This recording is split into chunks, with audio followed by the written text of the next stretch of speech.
মক্কা মুকাররমা যাবে নবীর রওজায় দাঁড়াইয়া দাঁড়াইয়া আমার নবীকে সরাসরি সালাতু সালাম জানাবেন সুবহানাল্লাহ।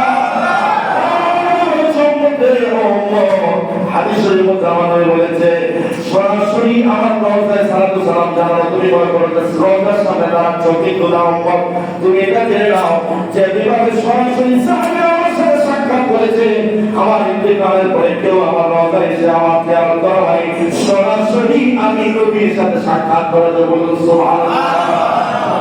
কি সরাসরি? নবী বলেছে সরাসরি তোমরা এই যে এই খেয়াল রাখবা যে সরাসরি আমার সাথে সাক্ষাৎ হচ্ছে। আব্দুল ইবনে মারহাবা তিনি কান্না করতেছে, এই সময় আব্দুল ইবনে মারহাবা তিনি আলী ইবনে মারহাবা ঘরের মধ্যে উপস্থিত হলেন।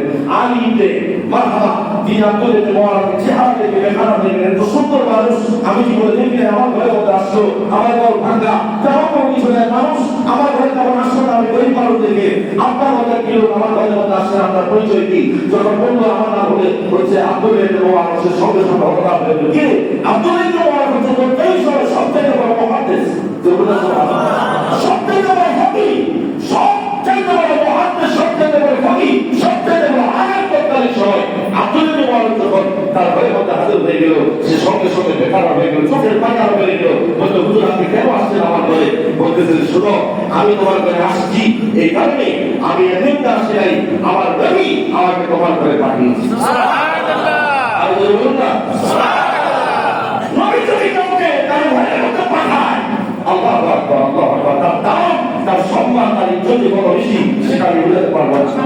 আলী ইবনে মারহাবা তিনি সাক্ষ্য দিয়েছে সেদিন, আলী ইবনে মারহাবা তিনি সাক্ষ্য দিয়েছে সেদিন যে আলী ইবনে মারহাবা একজন জগৎ বিখ্যাত মুহাদ্দিস হওয়ার পরে আল্লাহর নবী থেকে এমন সম্মানের ভাগিদার আমি হতে পারি নাই। আর লিখিতছি শোনো, সেটা মুচি হওয়ার পরে যেমন নবীর প্রার্থনার কারণে আমি জগৎ বিখ্যাত মুহাদ্দিস হওয়ার পরে তার সম্মান আমার থেকে অনেক বেশি, কারণ আমার নবী আমাকে তার কাছে পাঠিয়েছে। পাঠানোর পরে আলী ইবনে মারহাবা বলল কেন? বলে শোনো, এই বছর 6 লক্ষ মানুষ হাজি হজ করেছে, তারা হজ আল্লাহর দরবারে কবুল হয় নাই, কিন্তু কবুল হয়েছে তোমার কারণে।